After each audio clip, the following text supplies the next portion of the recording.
one time I put something like, yeah, and Todd likes to make fun of me. And that's how we started the episode. It's like, yeah, and Todd likes to make fun of Scott, and off we go. So it's.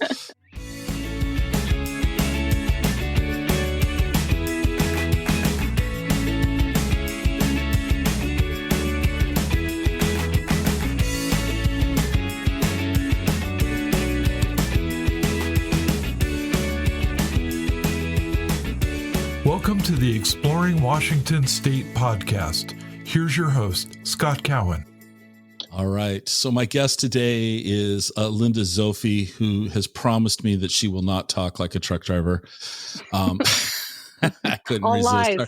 All lies. So Linda, you were introduced to me by a mutual friend of ours, Mike Wansley, otherwise, professionally known as Wands. Right. And I've known that individual, Mike, however, I'll call him Mike because I call him Mike. Some people call him Michael. Michael. I call him Mike. He was Mike when I met him. And anyway, so I call him Mike. We'll call him whatever. But anyway, he's the one that introduced us. And he said, I should talk to you because through the years, you've been involved in booking music acts in the Seattle Tacoma area. And so I want to talk to you about Washington State music and the music scene. So I'm going to shut up and ask you to introduce yourself and give us a little background. Okay. So you said Zopfi exactly right. So Linda Zopfi. I've been in the music business, this crazy world, since April 1st, 1980. Okay. It started at Far West Entertainment and was there for 13 years and then went out on my own and started my own company in 93. And that's kind of where that went. I learned a lot about the Seattle music scene because of my involvement at Far West. I ended up booking the Bite of Seattle. And then the year that we started booking the Bite of Seattle, they also threw in Taste of Tacoma. So I'm born and raised Seattle, but Tacoma for me was like, I don't know anything about Tacoma. Where's Tacoma? Never been to Tacoma. Do I need an overnight bag? I was like, I'm not sure I can do this, but we fumbled our way through it. And I've been doing the festivals for 34 years. So, wow. Yeah. So a couple questions. Sure. Or one an observation and then one question. So you said you started in 1980 and then you opened your own company in 93. Right. Why is it that sounds like such a long time? 1980 to 1993 sounds like decades to me. Forever. Yeah. It just doesn't seem, it's like, I know it's only 13 years, but I don't know. The 80s were, the 80s, and they went by in a blur. That should have been a blur. Anyway, so that was the one. But then you also mentioned when you started booking the Bite of Seattle, they threw in the Taste of Tacoma. So is that the same group that runs both events? Yes, it's they're privately held events by a company called Festivals Incorporated. Okay. Alan Silverman is who thought up the Bite of Seattle and then its sister event, The Taste. Initially, Al was a restaurateur in Seattle, and in the 80s, restaurant businesses were closing right and left. It was really rough. Mm-hmm. So he tried to do something to kind of boost the restaurant industry. So he started this tiny little event down at Green Lake with one stage. Yeah. And just brought kind of, I want to say a handful. I don't honestly know the exact amount because I actually wasn't involved then. But I'll say, 10 or 12 of the best restaurants in Seattle, and they served a small little taste of whatever their best entree was. Mm-hmm. And it was kind of to get people a little teaser to get people to come to the restaurant. So, yeah, so that's how that started and then grew and grew and grew. And then Green Lake didn't want them anymore because all the neighborhoods were, we don't have parking, so on and so forth. So they moved it to Seattle Center. But Taste of Tacoma has always been Point Defiance Park. So they call it the largest family picnic, or did call it. Okay. Yeah. Yeah. So we unfortunately haven't had festivals since 2019. I was within 7 bands of completing both Taste of Tacoma and Bite of Seattle schedules in March 2020. And it all came to a screeching halt.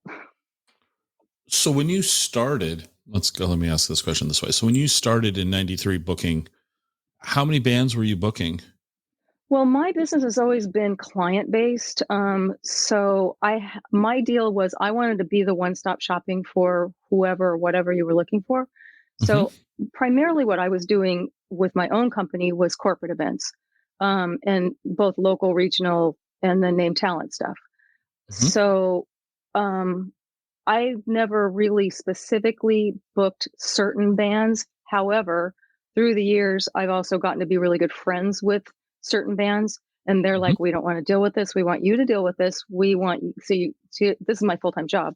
Hmm. So it's, you answer the phone, you answer there weren't emails at the time, but you answer the emails and, let us be the musicians. And so through the years, there have been bands that have been attached to me, but it's kind of been a handful only, so Okay. I mean, literally like 5, 6, maybe. So I think I misspoke my question. What I was asking, that's a great answer. That was, we'd have gotten there. But what I was asking is how many, for like when you started at the Bite of Seattle, how much music was being booked Oh, initially okay. is what and I didn't Gotcha. phrase that right. So, That's okay. Well, that's another good question.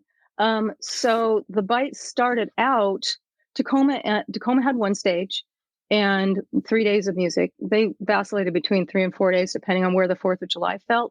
hmm. So they tried to include the 4th of July in their event, but then finally that got figured out that was just too hard. Hmm. So we just picked a weekend. So there's one stage there. So there was give or take about 30 bands Okay. in Tacoma. And then Seattle, I want to say, always had 2 stages in the beginning, but Seattle got up to 5 stages at one point. Wow. And interestingly enough, at that time, all 5 of my stage managers were women. Okay. So, yeah, kind of cool because they were the best at what they did. Okay. So, yeah. So So at the that's a bite, lot of talent to coordinate. yeah, more or less, I mean, usually around 200 bands every summer festival season, give or take, depending on Wow. stages. Wow. Yeah. Yeah. It was a lot. It was a lot. So Every year I psych myself out and I'm like, I'm not sure how I can do this. walk me through the process of picking a band. I Okay. mean, in the sense like you've got let's say you have a national name, you want that person, right? But Sure. let's say, yeah, how does somebody get on your radar? Are you listening to a bunch of music? I mean, walk me I through am. that.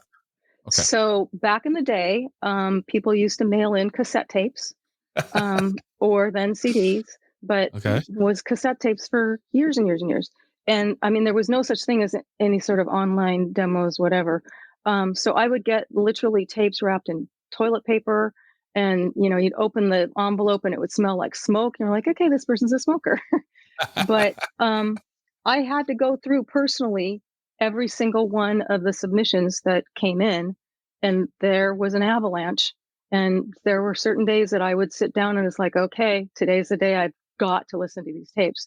And so I would go through and be like, pretty quickly, yeah, this will work, or they need a couple more years into their belt before we look at them. And I've always been one that has wanted to do a wide variety of music at the festivals and kind of cover everything from grandma, grandpa to down to I didn't book children's entertainment, but Right. a large variety of people.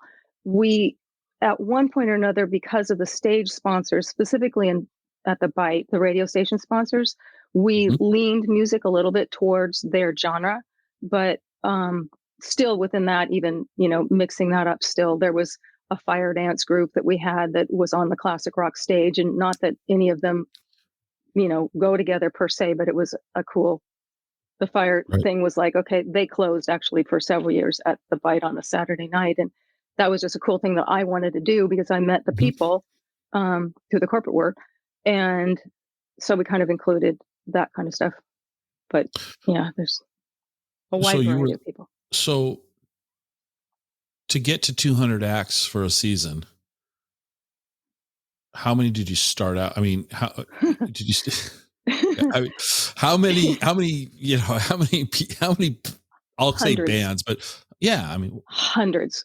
I mean, I joked when American Idol came out. It's like I have American Idol in my own office at my house every day. It's like I don't want to watch American Idol. I want to know anything about it. that's too much like work for you. It's like, Exactly. Um, I mean, I would probably say, to narrow it down to 200, I probably had between 400 and 500 submissions sometimes. Okay. It went Wow. out as a press release Mhm. to the music stores. Mhm. And it was like, okay, and like the labels, any of the recording studios sent a press release out and said, now's the time, send your stuff in. So that's what they did in avalanches. When did that go out in relationship to I mean, how much time were To the you? event. Yeah. Um, Generally, the press release went out. Well, it started probably eh, March, April, something like that, and then the events are in end of June and third weekend of July. So Mhm. I had kind of a short time frame to put the schedule Yeah. together. But then it got to the point where um, the sponsors of the events or the sponsors of the stage wanted to know who was playing. So they kind of needed to know that before they'd sign up, kind of a thing. So my deadline got pushed, is my point. So I started for the longest January 1st. January Uh, 1st, it was April 1st, and then it got moved up to March 15th, that I mhm. had to have a schedule kind of set in place. And Yeah. all of the bands were like, you're asking me for this summer. I don't know what I'm doing next month. Mhm. But, it came together. One of the funnest things, I will tell you as an aside, for me, is calling that green little band that's never played anywhere, but I really liked what they were doing genre wise or something. And Mhm. so I'd call to schedule them. And then as we're hanging up the phone, I'm hearing them screaming in the back, like so excited that they got offered a spot. So, and that's also one of the cool things, is giving that little green band a big stage and a big sound system and a full on crew, and a sound man. Most of them don't even know, like the monitor guy they think was a sound man, and they don't know who they're talking to or what they're supposed to ask for. So it was a Okay. cool opportunity. So I have what I think are simple questions. I know they're hard. It's okay. I know they're hard, and I'm not trying to put you on the spot, but I got to ask these two questions. Cool. So in all the years, so there's the problem. I'm asking you all these years, but in all these years, can you think of when you were getting these submission packages? You mentioned, you opened one and you go, oh, the guy's a smoker. Okay. Anything stand out? Both like, wow, that was an impressive, like, wow, this is really cool. I mean, look at what they just sent me. And then the flip side to that is, did anybody like really make a mess of the whole situation? Like, did you, I love to hear the successes and the failures. And I'm not asking necessarily to name names. Yeah, no. Go ahead. I probably wouldn't have But, been able to. Yeah. but is there something that you remember that was like, that you really, that left a memorable indent? Right. Well, the one wrapped in toilet paper, the cassette tape wrapped in toilet paper, as opposed to a case or padding or something. That one made it, obviously made an impression. So that was a good one. There have been some really creative stuff that the bands have sent, with like band swag kind of thing, Mm-hmm. or a t-shirt or a coffee cup or whatever that, and I can't remember now. I don't remember what specifically they sent, but somebody sent something that I remember was like, wow, that was really cool. But I mean, I can't tell you. It might have had to something like, it wasn't this, but say their band name had something to do with chocolate. So they sent chocolate kind of, something like Right. that. So that would go, oh yeah, that band. I liked that band. So yeah, Yeah. some Well, people got creative and others is just, straight. But I remember. I will say that I didn't, I listened to, with the same ears, the toilet Uh-huh. paper wrapped cassette tape to the professionally done CD kind of thing. And you can hear, after having done it for this long, you can hear through stuff.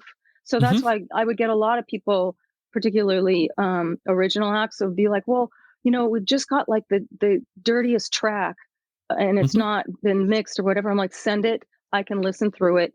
I'll be Mm-hmm. able to tell whether it will work for our band or not. So I yeah. remember when I was younger. Yeah. Pause there. I had like, but I used to like to go to Grateful Dead shows, Hmm.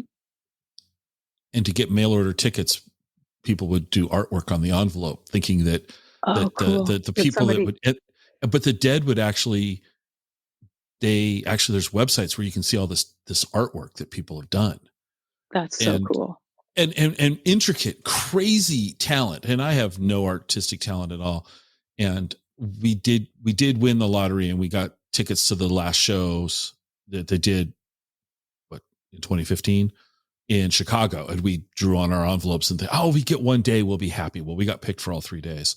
Oh my But I gosh. just remember, I mean, just the intricate artwork. And so I was kind of wondering if bands would be doing the same sort of thing to, anything to get that little edge over Right, their right, over their right. Over the competitor, competitor. Yeah. One of the bands did actually, they had already been booked, but every year, well, send out the package, they get accepted, blah, blah, blah, whatever. We had to get a stage plot to get to the crew so they knew how to set things up before the band got there. Right. And one year, one of the bands actually, I got a box and I'm like, what in the world is somebody sending me? I opened the box and it's a full on 3D stage plot with little Muppet guys for the band members and a little paper drum kit and microphones that were made out of paper. I mean, it was fabulous. It was the best. That's awesome. Yeah. That's It's called cool. See, Rural Route 3. They're awesome. Yeah. yeah. That was fun. So you're going through hundreds of submissions to book 200 acts. That's just still makes my head hurt. And I'm sure every single one of them showed up punctual, on time, never had any problems. Never had any problems. Never. Yeah, that's on my list. That's one of my things that I was the no-show bands or the late bands Okay. where you're just like, oh my gosh, now what are we going to do? Mm-hmm. And because of traffic I mean, so the Beatniks played at Taste of Tacoma one year. Well, Taste of Tacoma, it's Pearl Street, in and out Yeah. to Point Defiance Park. That's it. That's your choice. There it is. And it gets backed up and you don't have any recourse. They were like, we're not coming back unless you give us a helicopter. Wow. Yeah. I mean, let's be honest. Musicians are some of the most punctual, organized people in the world. Right. Right. Dear friends. And that Right. describes them perfectly. Perfectly. But how do you, so I mean, just out of curiosity, how do you keep the trains moving, if you will? And you've got a schedule, you've got 5 stages simultaneously. That's insane. Yeah. I'm sure you got some stories there. Yeah. I was gonna say that was mostly left up to stage managers. In Tacoma, oddly enough, me being an introvert, it's weird, but I was the MC on one of the stages. That got started really back in the early, go figure. I started doing festivals in 1985, and I'll say it was maybe 86, 87 or something, very soon after the first year that I got tapped to be the MC for Tacoma, and then occasionally Seattle if something happened. But the stage manager was in place where I couldn't be, but I always made a point of, no matter what event I was doing, I was going to all of the other stages to see a little bit of what I booked, just to make sure that they saw me seeing them, kind of a thing. Sure. So the stage managers are me on whatever stage that they're stuck on, and they know what I would do or how I would. So bottom line is, to answer long-winded question, punt. So if the band, okay, if the band is not showing, they're all told that they have to be there an hour before their set. If they're not showing up and it gets closer and closer and closer, we are letting, the parking lot people know we're missing this band. If you see them, if they need the cart, get to us quickly. We had a golf cart that ferried gear back and forth. And then it's like, okay, if the band before them is doing well, or it's a popular band, then just have them play longer. So people would do that. Or if it was a band that's like, we have a 40-minute set and that's all we have, then it's like, okay, who comes on after? Can you go on earlier? And just lengthen their set. Oddly enough, for I don't know why or whatever reason, but there's a band, Encore, that has played for years. And it always seems to happen around their set that somebody doesn't show. So God bless them. They've done, in the bright, hot sun, 90 minutes, almost 2 hours, no break and full on choreography and the whole deal. Wow. And bless them for, So some of the bands have had the opportunity to do that, and it's helped tremendously. And then other times you're like, just, oh, well. What are you going to do? It's festival world. So yeah, what happens then? The stage just is quote unquote dark for an hour. Yeah, we Just just now go play the on and buy radio. food. Yeah, Yeah, go play the buy radio food. station. Yeah, Okay. yeah, and people come back. I mean, that was one Sure. of the other things. So it was 40-minute sets, 20-minute stage changeovers for the crew, Mhm. which is insane, but they pull it off every year. Mhm. And they would just I I would always tell a band, "Don't worry, people will leave when whatever band has finished their set, but as soon as you start, they'll come back because 'cause they'd freak out where, the lawn or whatever in front of the stage would clear, and Mhm. they're like, "Oh my gosh, you're playing to nobody." No, no, they'll come back, and sure enough, they always did. Multiple questions again. So the crews for these events, are you responsible for the hiring and care and feeding of the crew? Um, Indirectly, yes. American music, going back in the day, Mhm. was involved since the very beginning, and they did the sound and backline for the stage in Tacoma. I mean, I'm sorry, at Green Lake. And so Mhm. then they were brought into Tacoma, and then they had the contract for years. And then American Music went out of business, and there was like a bid process again, and some of the same guys um, that had been working the event but working now for somebody else, they incorporated them. The crew. Um, so I'll kind of back up. Being a woman in the business, Mhm. in a particularly male dominated business, it took a Right. while for me to establish with the guys that I knew what I was doing and Okay. that I wouldn't let them down and that I had their backs and I expected them to have mine. Mhm. Um, so there's a guy named Rich Clark um, that passed away sadly in 2013 that was part of the original sound crew. Mhm. And he sat the guys down, literally sat the guys down and was like, Linda's your boss.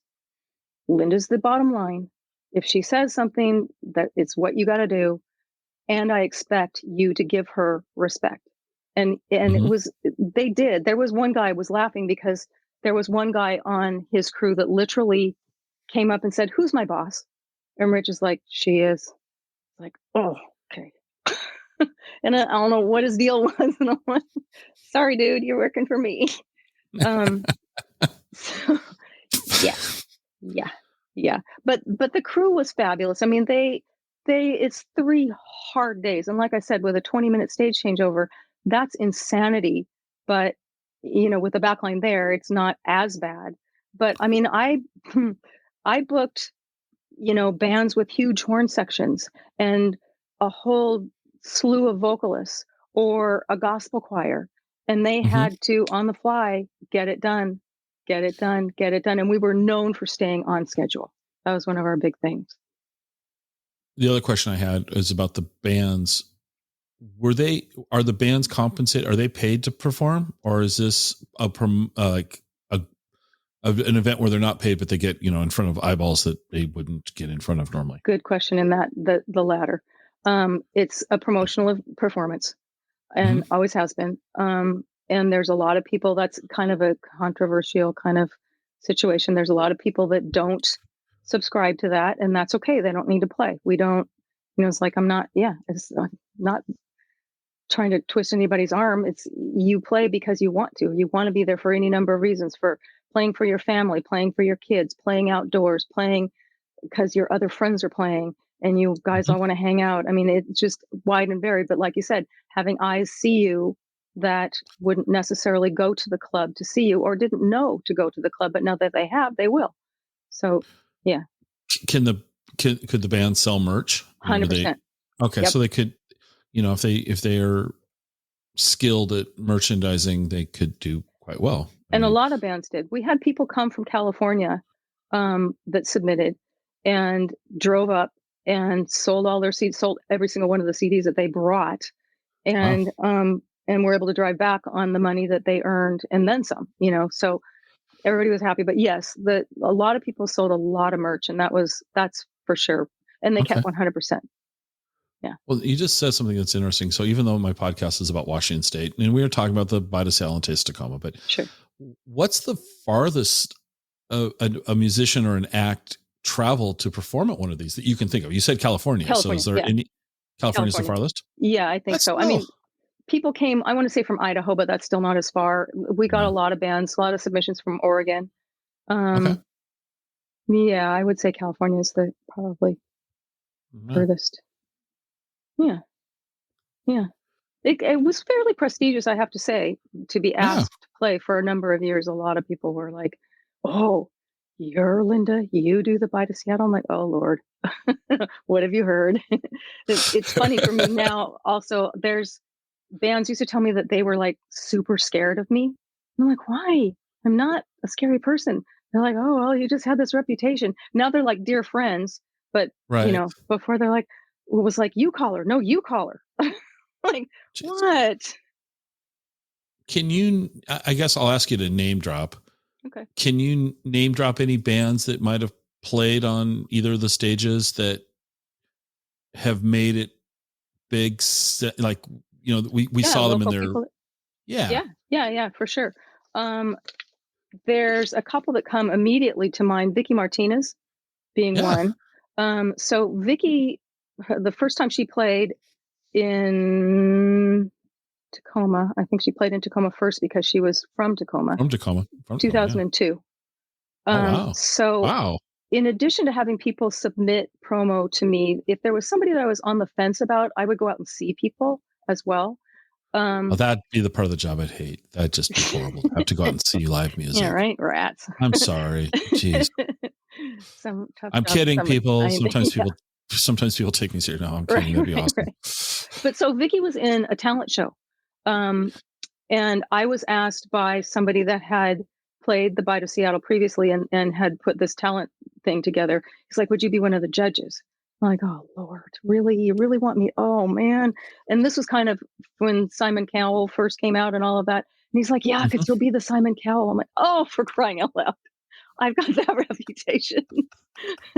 So anyway, so sure enough, we had this, they had a theater and I was one of the judges, and they had vocalists and they had bands and they had various different things, people doing different performances. So this girl comes out with a guitar and she's like in, I want to say high school. If not junior high, it might've been junior high. Yeah, she was very young. Yeah, very young. And then she had these people troop out after her that was the band, and it turned out it was a band called Dr. Funk that learned her stuff backstage within a short period of time, because what was coming in front of her and behind her were bands. And so she's like, the only way I can compete in this contest is to have a band back me up. So this young girl, lady, young woman, smart. Yeah. She got up on stage, and her stage presence at, whatever she was, let's just say 15 or 16, was amazing.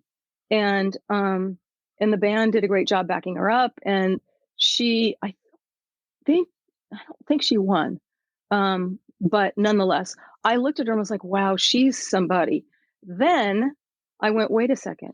I think I've seen her promo. She sent me promo for the Taste of Tacoma to perform. And so I went up to her and her mom at the end of the thing. And I'm like, did you apply to the Taste of Tacoma? And she's like, yeah, I did. I'm like, you're in.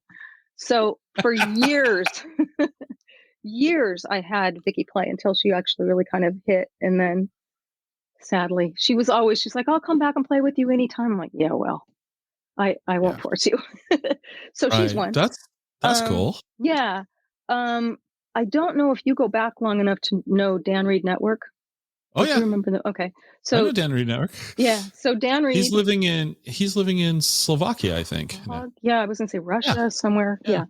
So Dan played in the early years, and he played just before he was signed. And then he actually came back and played again in 2009, 2010 as like a solo duo thing. I've always loved. So he's been one that was really fun. As a matter of fact, funny story about Dan is one of the times that he was playing at the Bite, he was playing on the Mural Amphitheater stage. Mural Amphitheater years and years ago had a water moat around the front of the stage, kind of to the front and the side of the stage. And that's like the old days. So I remember that though. Yeah. he's playing his set. He jumps off the stage into the water with his guitar. The stage crew was freaking out because they're afraid he's going to get electrocuted. And he's splashing in the water and he's got his guitar and he's singing and he's doing his thing.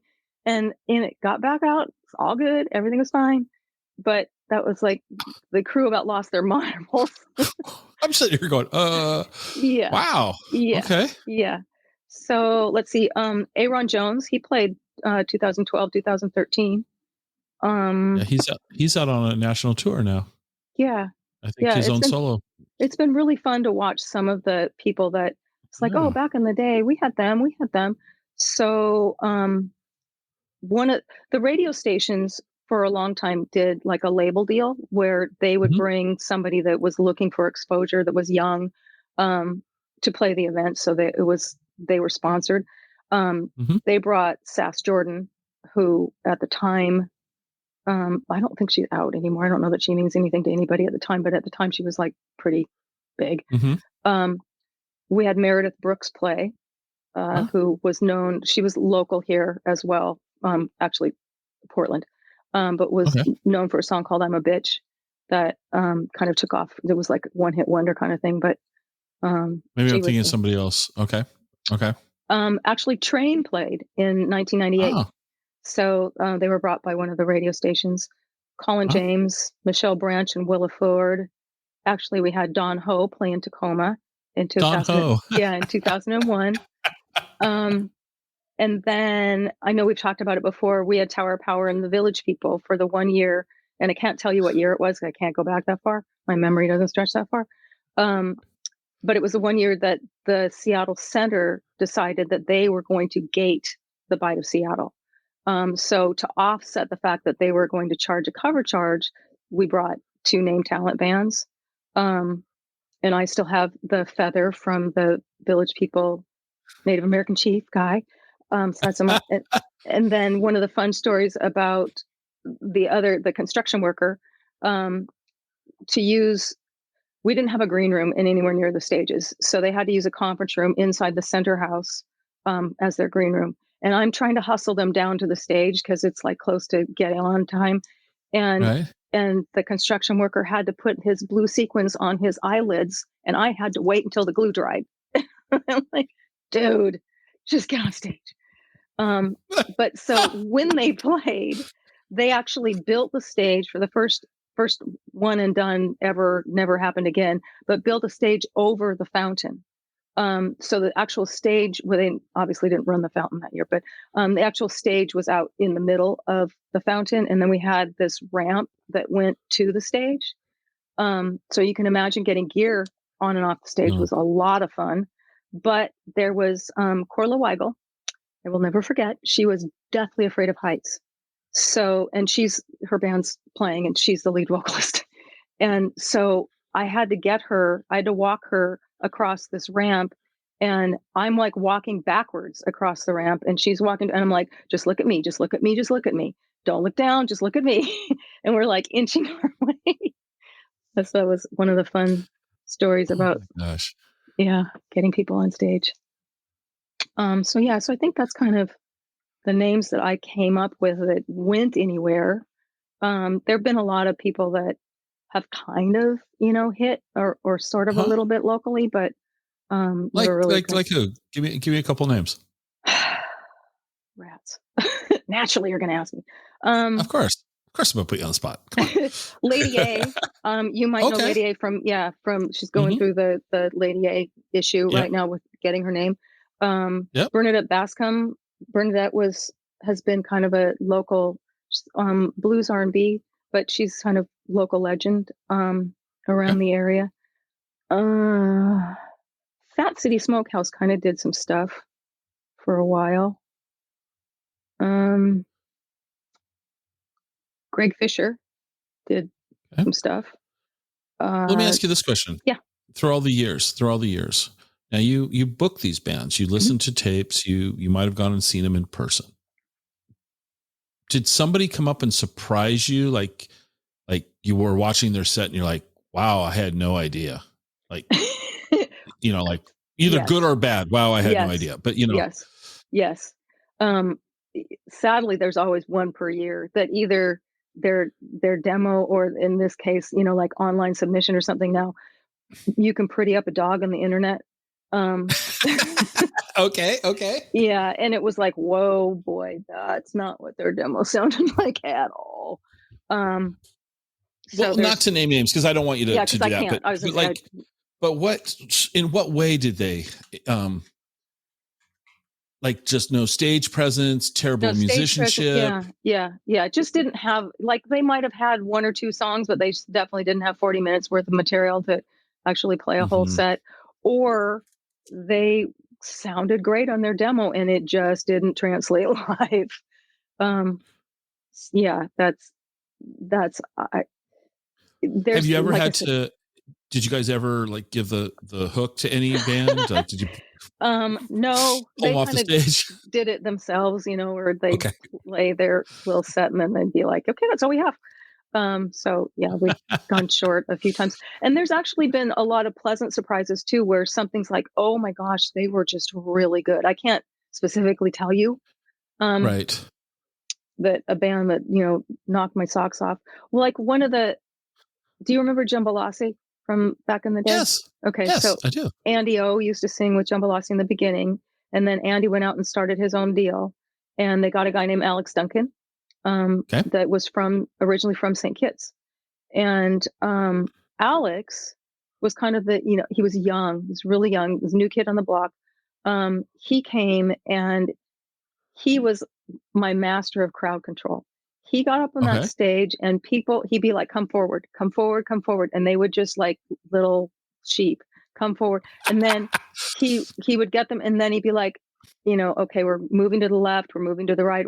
He had them going whatever direction that he said that they were, and they all did it and all at once. It was awesome to watch. So that was one of the fun ones. That was like, okay, it's fun to see somebody kind of take control of the stage like that.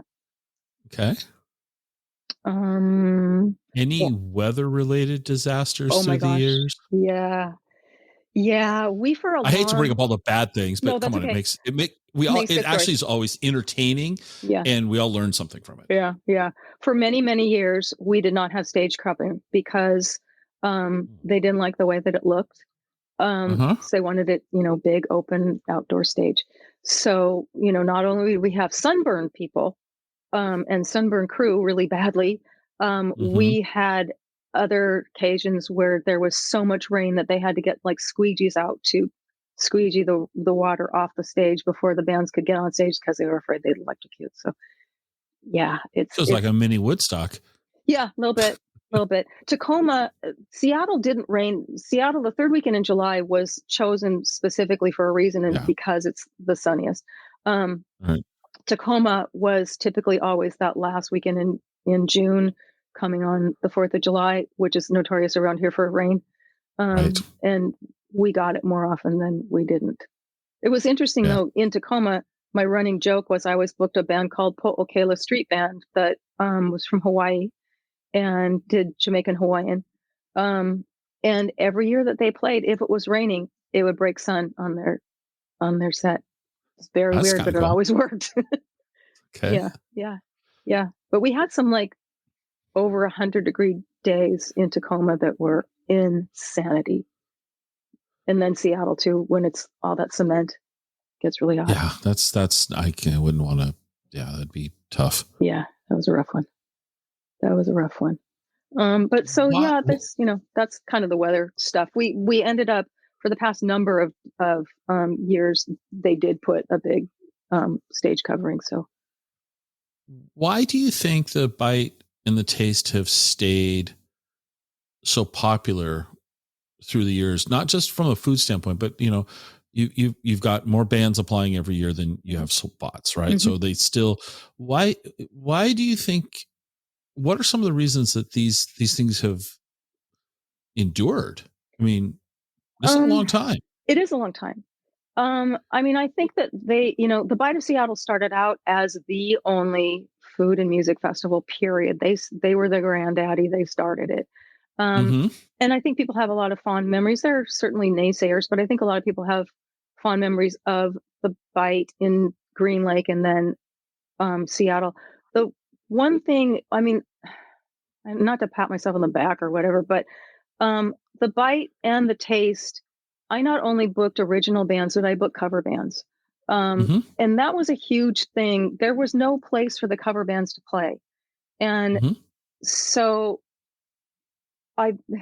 they seemed to be the ones that would almost be the anchor where people would come because they know the music and they wanted to dance or whatever. So they would come because of that, and then they would catch maybe an original act before and original act after. And I think maybe that's kind of people, the audience, the citizens of Seattle and Tacoma sort of knew what to expect. And they enjoyed the variety of stuff. And then, you know, being able to have some food and hang out in a park-like setting or whatever with your family, it's just there's not that many opportunities. There weren't that many opportunities. And I have to say that, you know, I think that the quality of entertainment has something to do with it. I think the quality of the restaurants, that it's not just hot dogs and pizza that some of the other community ones do. Okay. So yeah, and you know, I mean, we try and make it as professional, and you know, like I said, one of our things was on time, stay on time, stay on time. That, you know, if we have a schedule and somebody comes and they want to see their friend play at 3:00, they don't have to wait around till 4:30 before they get on the stage. So yeah, that's pretty frustrating for people, especially.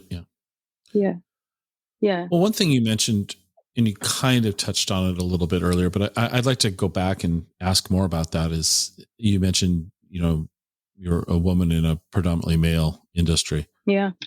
Which I've never thought of it like that. Not that by no means am I'm just a music fan. Right. But I never thought like that it was a predominantly male dominated industry until then I started thinking about the promoter names that I do know of. Oh yeah, they're all men. Interesting. So you mentioned that you started on April 1st, and you know, which makes for lots of funny jokes. Exactly. But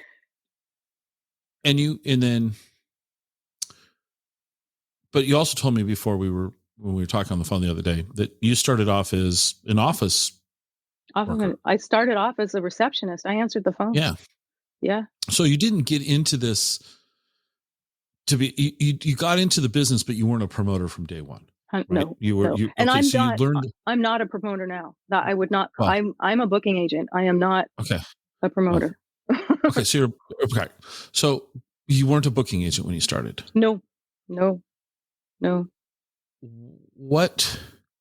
Walk me through those early years. How did you move from, you know, being a front desk person? I don't know what the politically correct terms are to say anymore. I don't either. You answered the phones. Right. When did you start to think that you'd like to be a booking agent? I didn't. So I fell into it. And the interview's over. Exactly.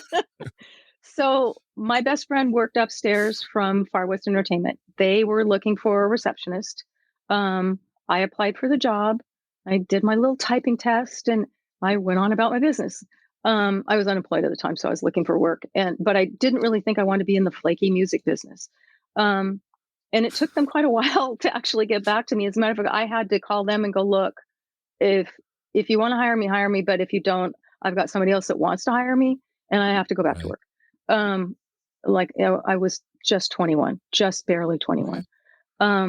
Anyway, so started there as their receptionist and, you know, typed all the contracts and got to know all the agents. And at that time, so in 1980, there was a lot of places to play. There was a lot of rooms. There was a lot of bands. The bands were touring. Far West did a ton of international stuff. They did a ton of tours across the states. So there was a lot of musicians that were earning full-time living off of playing music. My point, because I don't like to be that I don't know person, I went out to see every single one of the bands that we booked on a regular basis. I went out to see all of the rooms that we were in charge of that I could get to reasonably without an overnight bag. So you never went to Tacoma? No, I was going to say, which was Tacoma and Linwood at the time. I was like, what? Where's Linwood? Well, you can't get to Linda without an overnight bag because of traffic now. So it's okay. Exactly. All right. Anyway, so I made a point of going out to see everybody. So I did that, and got kind of a good under my belt idea of, because I don't want somebody to call. It was okay. So you have to go back to 1980. No computers, none of whatever. So one of the tricks that the agents would do, there was only 4 agencies in town, Far West being one of them, but one of the tricks that the agents would do is if they wanted to know if a particular room had booked the competitor's band, either you would call the room and do the groupie voice of, "Hi, can you tell me who's playing?" Or you would call the agency and be like, "Hi, can you tell me where Shots is playing next?" or whatever, just to see, so Right. I had to do some of that, Okay. just to try and figure out who was where, whatever. So people would call me as the receptionist. "Hi, can you tell me where blah blah is playing?" Or can you ask, whatever question? And I'd be like, "Hey, where's this coming from?" So that was kind of my job, to sort of shuffle people. But I wanted to have the answers. I wanted to know what this band was like, or what that band was like, or what this room was like, or what the drive was like, or what's parking like. So anyway, so we did that. So from there, I moved to the office manager was the sister of one of the owners, and they had a big blow up fight. She left one day. So it was like, "Hey, Mhm. Linda, you're going to be the office manager now." I'm like, "All right." I didn't know how to do that, but I didn't know what that meant, but okay. So I did that. And then it was kind of like, "Oh, and by the way, you're now the bookkeeper too." So I'm like, okay, never done that before, but I know how to add things. I have a calculator. So, okay.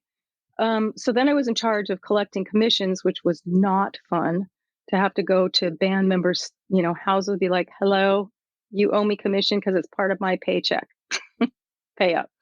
So Um, you were a collection agent. Perfect. yeah. So then from office manager, um, we got the account of the Bite of Seattle and the Taste of Tacoma. And because of the bands that Far West booked, and the variety that the festivals needed, I was doing the press releases for the Backstage in Ballard. And the Backstage in Ballard booked a wide variety of like folk acts and big bands and dance bands and whatever. So I knew those people. So they were like, "Okay, Linda, here, you do those you do the festivals because you know those people, and we'll just collect the money." Like, "Ah." Um, so anyway, so I ended up booking then the Bite and the Taste. So that was kind of my entry into the business. And then we had one person call randomly, and they were having a large event at the Tacoma Dome, and they wanted to book Reba McEntire. And I'm like, okay. And realized that this company was actually serious. And so the agents didn't know what to do with it. So like, "Here, you deal with it." Like, oh my gosh. So at the time, we had a company called Concerts West that was managing the Beach Boys and Earth, Wind and Fire and some other people. And I went to the woman that ran the agency that was sharing office space with us and said, "Okay, I've got this client. This is what they want to do. This is the money they have to spend. What should I do?" And she's like, "Oh, I know who you should call." And so we kind of worked it all out and talked to the people and whatever and got the thing booked. So then it was like, well, that was fun. And it was fun because people, the client spent money that they were happy to spend the day before, the day of, and the day after, as opposed to the clubs that were like, "Well, the band didn't draw. So now we're not happy with what we ended up paying them. So we don't want to pay them anymore." So that was the clubs. The corporate Mhm. people are like, "This is my budget. Go ahead and spend it. Good to go." Um, so it kind of got into that. And then Concerts West, because I was doing some name talent ish kind of stuff and also knew the bookkeeping, they brought me on to do budgets for Earth, Wind and Fire for several years. Oh, So I ended up doing kind of like some back behind the curtain kind of work for Earth, Wind and Fire. That was fun. Um, and I got a little bit more aware of what goes into booking a national touring act, um, mhm. on the budget side of it. So So fast forward to 92, I guess, or something like that. Things were sort of getting rougher. There was less clubs and less places to play. Hmm. And I kind of saw the writing on the wall, I'll say that, and decided that I really wanted to book corporate stuff. I didn't necessarily think the club scene was going to be a long lasting thing. And so I talked to the owners the of Far West and said, this is where I see the money. And they didn't agree. So I ended up leaving. Okay. And when I went to the Festivals Incorporated people and said, I'm thinking about going out on my own. And they said, great, give us a phone number to call. So that they were my first client. Okay. And I figured, well, that'll at least keep me busy for a few months. Because that was February when I left there.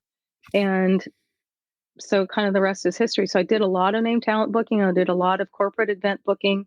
I did, of course, the festivals, and then kind of worked into sort of the private sector of, wedding receptions or anniversaries or whatever. And at the time, I didn't really want to do wedding receptions. It was like, oh no, you can't pay me enough to do wedding receptions. But now, because things are the way that they are, it's like, bring on the wedding receptions, love them. I do them well. I can do it. All So, right. yeah. So I have questions. Of course. I always have questions. And they're not Washington State related, which is just killing me. But one of the best concerts that I ever have been to, and I've been to I think a lot of concerts, 500-600 concerts through the years. Okay. 100 of them were Grateful Dead shows. So, but those are fun. Seriously, one of the top 3 shows I've ever been to in my life was in 1980. Was it 80 or 81? Earth, Wind and Fire at the Seattle Center. Yeah. They're amazing. They were phenomenal. Yeah. It was, and the interesting story. So do you remember, you were working, was it 81 that tour was for the Let's Groove album? You asking me? Yeah, I'm asking you. Oh. Because I don't know. Well, anyway, it was to promote the Let's Groove album. So that was 81 or 82.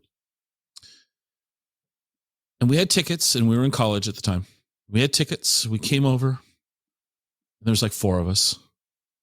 And we were on the floor in the Seattle Coliseum, or whatever it was called back then. Mm-hmm. Seattle Center. Whatever. I think it's Coliseum. Yeah. And the show's amazing. I had no idea what to expect, right? And Mike Wansley, had this huge Earth, Wind and Fire poster he got from a Tower record store, on his wall. I think he still has it in his condo, to be honest with you. I think he still has it. And it's one of those ones that are like, 5 foot by 5 foot. It's things that were, a tower back in the day. Anyway, show's over. My mind is like, wow. And I turn around, the house lights come on, and I literally turned I'm turning to my right, folks. I turned to my right, and Wansley's standing on the ring, for the upper level. Right. And he's like the first, and I didn't know he was there. And he was the first person I saw after that concert. Those are like seared into my brain memories. Yeah. So my question is, after that long rambling setup,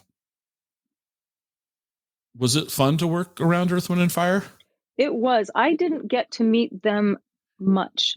I was brought down to LA specifically once because they wanted to know who was working on their budgets. Well, you would think that's an important question, yeah, isn't it? Yeah.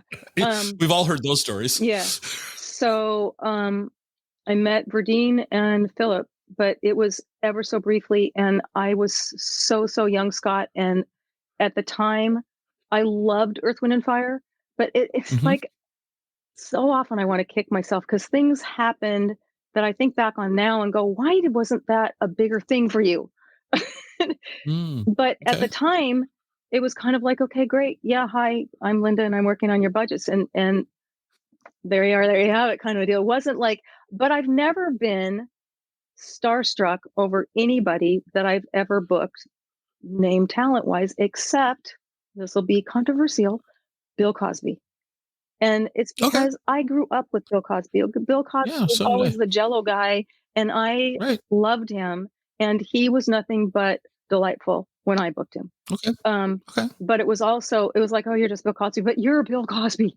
Mm-hmm. So it was that, but I mean, yeah, other than him. So I guess that, goes with my reasoning is that I just wasn't, it was like, for me, it was just part of the gig. It was part of the job.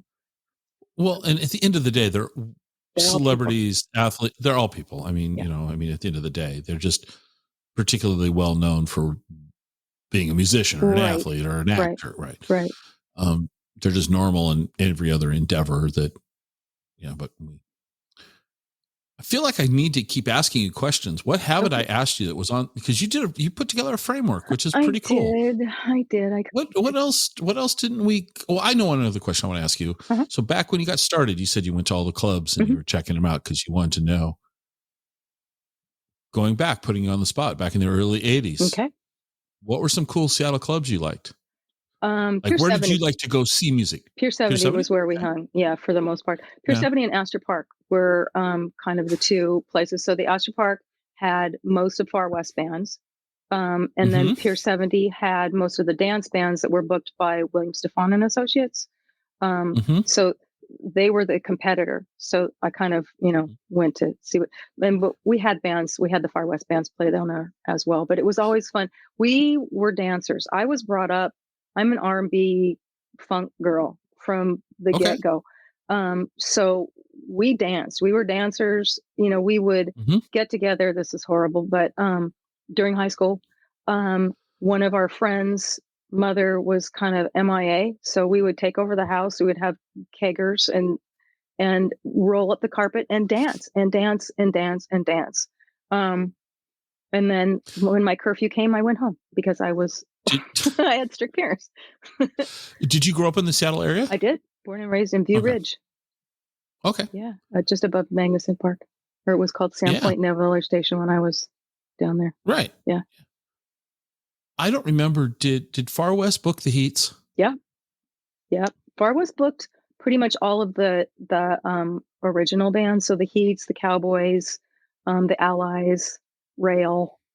God, I can't even think of the names from so long ago. There's a lot of them, but those were all of the names of, bands that I saw a lot. The Heats, especially for me, were and and I know Steve Pearson fairly well. Yep. And they were the great band. They were the band that a lot of people looked up to. Somehow during that window of time, I saw them 7 nights in a row. So that is that's a testament to two things. One, they were hardworking, and two, I needed to get a different life. But they were always, no matter where they played, as far as I'm concerned, no matter where they played, they drew a great crowd. Yeah. It was a fun crowd. It was a fun crowd. Yeah. And, other bands, they might pack in a crowd, but I didn't like, people were maybe more aggressive or whatever. And sure. I didn't have, that wasn't good for me. And Pier 70 was fun too. I'd go there more. That was probably the more mid 80s for me. Yeah. When I came over from college to live in Seattle. Yeah. Yeah. That would be about it for me. Mid 80s. So how did you, here's an interesting question. Because Juan's introduced me to just R&B and funk, and there's some amazing funk bands from the late 70s, early 80s that just, even today, it's still music that's super enjoyable for me. How did you get introduced to that genre? Going to school. So going back to, probably even really grade school. I could name drop, but that probably wouldn't be appropriate. I hung out with most of the black kids at school. Okay. All right. I went to school, went to Eckstein when they first started the voluntary, and I use the quotes, busing to integrate the schools. So they bussed a bunch of kids in, and there were big time racial fights at Eckstein all the time. And I was friends with all of the people that I was, I obviously am white. I had my white friends, but a big majority of my friends were black. And so it just kind of went with the R&B funk thing. And then because like I was saying that, we were dancers, we loved to dance. Well, it's great dance music. It is. Even though I don't dance, but it's great dance music. So that carried over through my whole entire life. So I guess that's the short answer to. That's the short answer. Okay. Yeah. So, okay, Pier 70, Astor Park. Were there any venue? I'm going to put you on the spot in a negative way. Any venues that you didn't like? Like for you, you just like it just Like didn't creeped work out? for you. Yeah. Yeah. There were some in Pioneer Square that were just kind of sketchy. I mean, like, Okay. there was an era that you could pay one cover and go to a whole ton of different clubs. Right.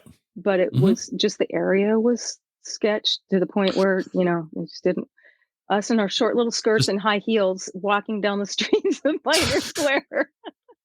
It just didn't go over real well. So okay. Okay. Yeah. And then some of the outlying, I mean, there was a place called the Silver Lake Inn, or there was the Linwood Tavern that our bands would play. And once again, like, it was like Linwood, big hair and gun wraps. Right. And just places that you just didn't feel comfortable, like you fit in. I get it. And then now here I am living in Linwood. Go figure. Oh, jeez. Do you have a gun rack? No. And okay. My big hair is not so big anymore. Yeah. So what else? I mean, because we could this could go on and on. I was gonna say we could talk. Yeah, but what else? So what's the future look like for festivals? What do you think? I mean, this is we've kind of we've not dodged. We've completely avoided the last year and a half, 2 years of societal change. Right. What do you think will come back? Do you think festivals? I hope so. I really hope so. As of right now, the public knowledge that I have, whatever is the same as anybody else's, they are no longer. I am hoping that somehow they will resurrect. That would be okay.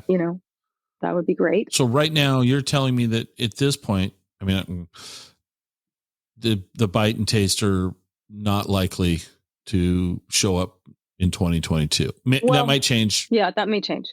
I am hoping that will change. There's a little bit of buzz. I mean, I can say that that there might be something going on, but I'm not privy to any of the details at all. So for me, nobody's contacted. And here's the other side of it. It could go on and not use me. So right.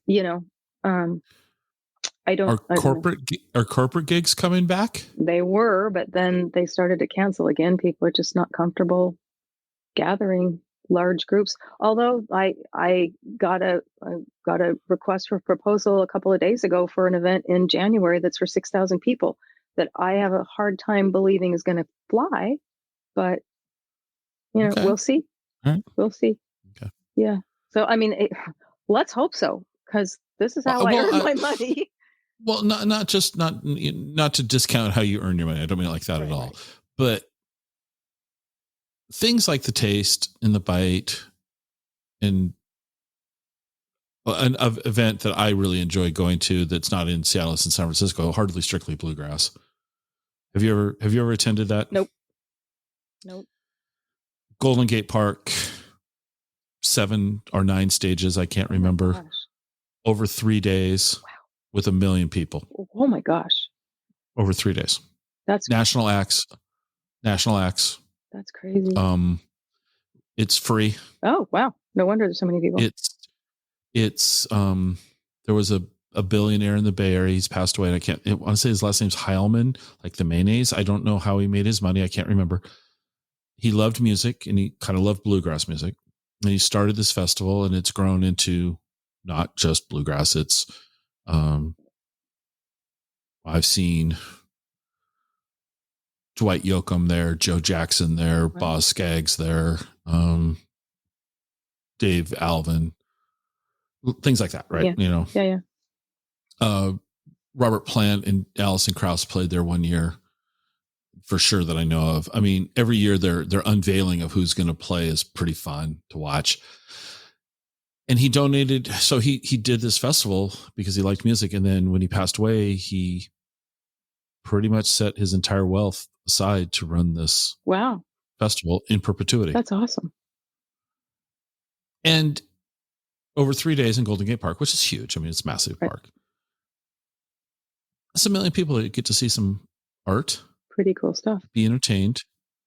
And if you live in the Bay Area, you can go for free. Right. I mean, you don't have to right. stay in a hotel or anything like that. And of course, and I'd love to see Seattle, Tacoma area have things like that. And the Bite and the Taste are kind of like that. Yeah. On a smaller scale, but they're still big events. Yeah. Yeah. Yeah. They are. And I would love to think that the city can support it again in some form or fashion. I mean, I should clarify that the city, I mean, support in wanting to help the event happen, but the city is not financially involved. That's one of the things that makes the Taste and the Bite different. Like I said, that they were privately held. So they are not funded by any city event or any kind of budget or any of that kind of thing. Unlike the little nibbles of this and that and whatever that happen around in the different communities that are, Chamber of Commerce gives them money and says, here, go, do their thing. So for what that's worth. I'm trying to think if we talked about so many things. I can tell you some goofy little things like what the bands did. Sure.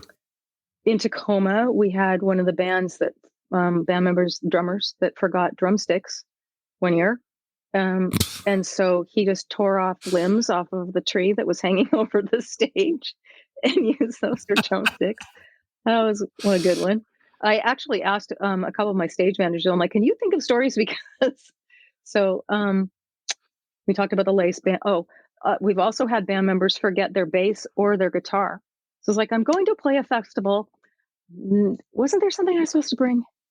I'm not sure how that one, but oddly enough, they were able to borrow a guitar or a bass from somebody else that was playing. And it's like, cool. Okay. And so that was, I'm sorry. That is kind of funny. It's like, I know I'm forgetting something. Yeah. I'll get there. I'll remember later. Yeah. When I get there, like, how do you do that? Well, drumsticks I can understand because they're small. Well, like that I can understand. But if you're a drummer, might have thought that they were packed in with the drums or something. I can kind of understand, but if you're a guitar or bass player, you're carrying a case. Something's missing. I don't know what it is. Oh yeah, that 12 pounds of guitar and bass I'm supposed to be looking at. Sorry. No. Okay. So true. That was a head scratcher. I was like, really? The DB police, as I call them, we've all, because they're in neighborhoods, both of the events are held in neighborhoods. We always have the sound police that come and, it's like, it needs to be turned down. Seattle Center specifically, if the wind blows correctly, it blows all the music up until Queen Anne, and then Queen Anne starts to complain. And when Queen Anne starts to complain, they have to pay attention. So they came down one year and was like, it needs to be turned down. And Randy Hansen was playing at the time. And it went the other direction. He's like, I'll show you. So he turned it off instead.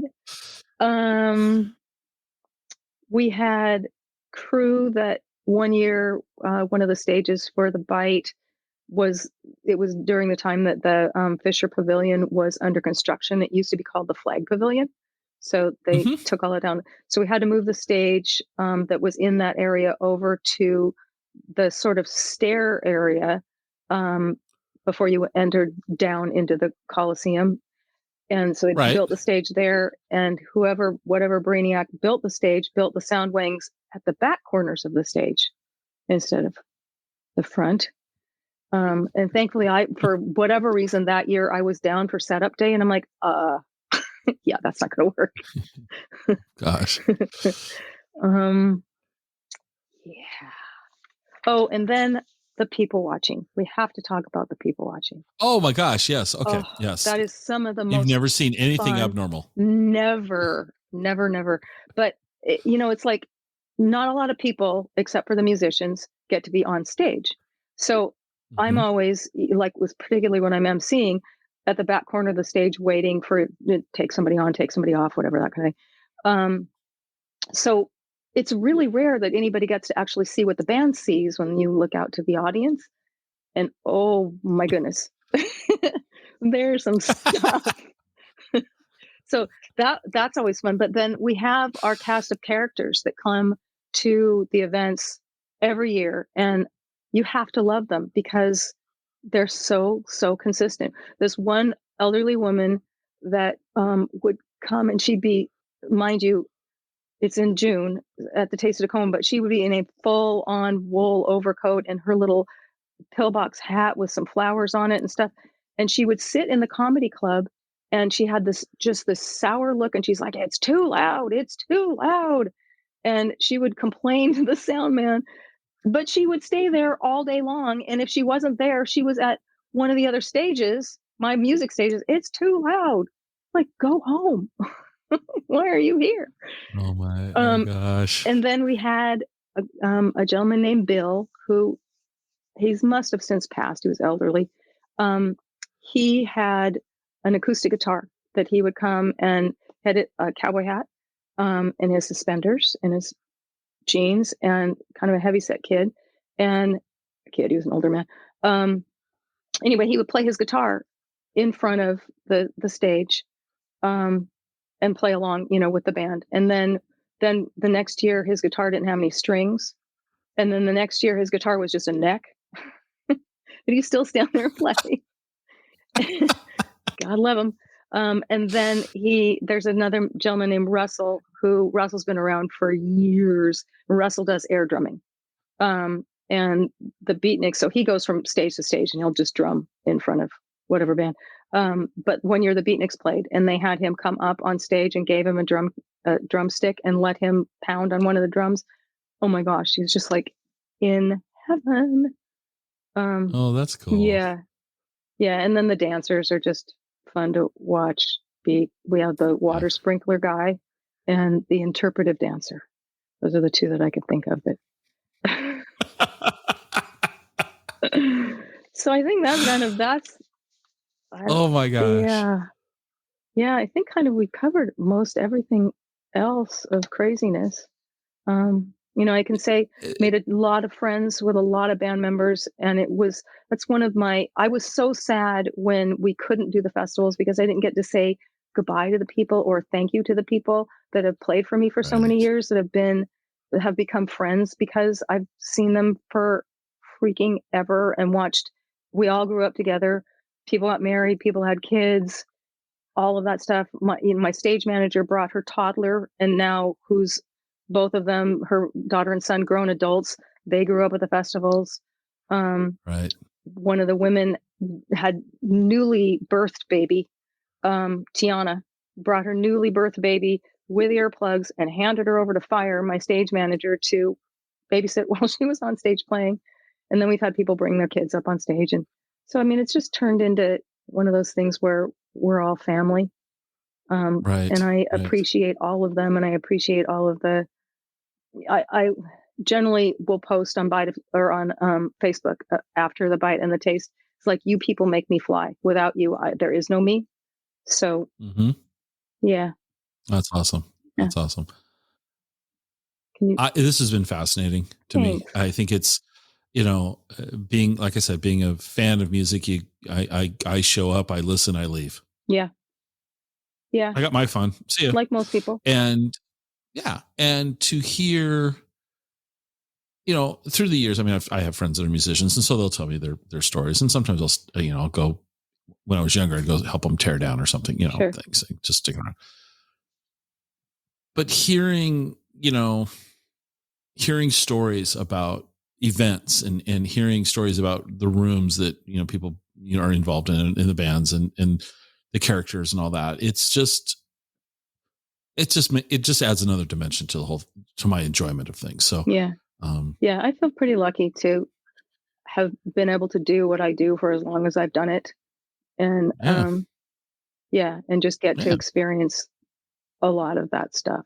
And, for me, the festivals and the corporate world, people come to the event, they're happy, and they go away from the event and they're happy. There's, the occasional weird fist fight or something at the event, severely overserved people or too much sun. But for the most part.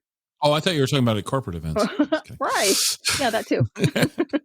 That's happened. Don't think it sure hasn't. Does, yeah, no, I'm sure it has. Yeah. So, yeah. Well, thank you for making. I was going to say, Yeah, thank you for making this happen. Thank you. It was awesome. I'm glad that Juan's put us together.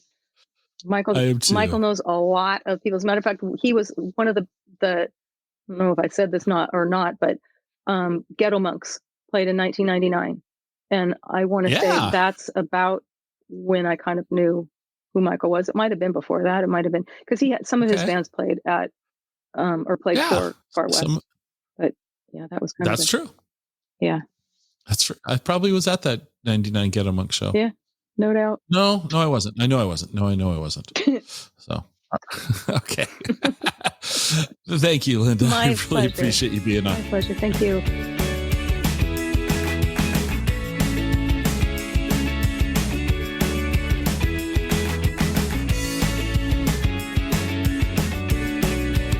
Join us next time for another episode of the Exploring Washington State podcast.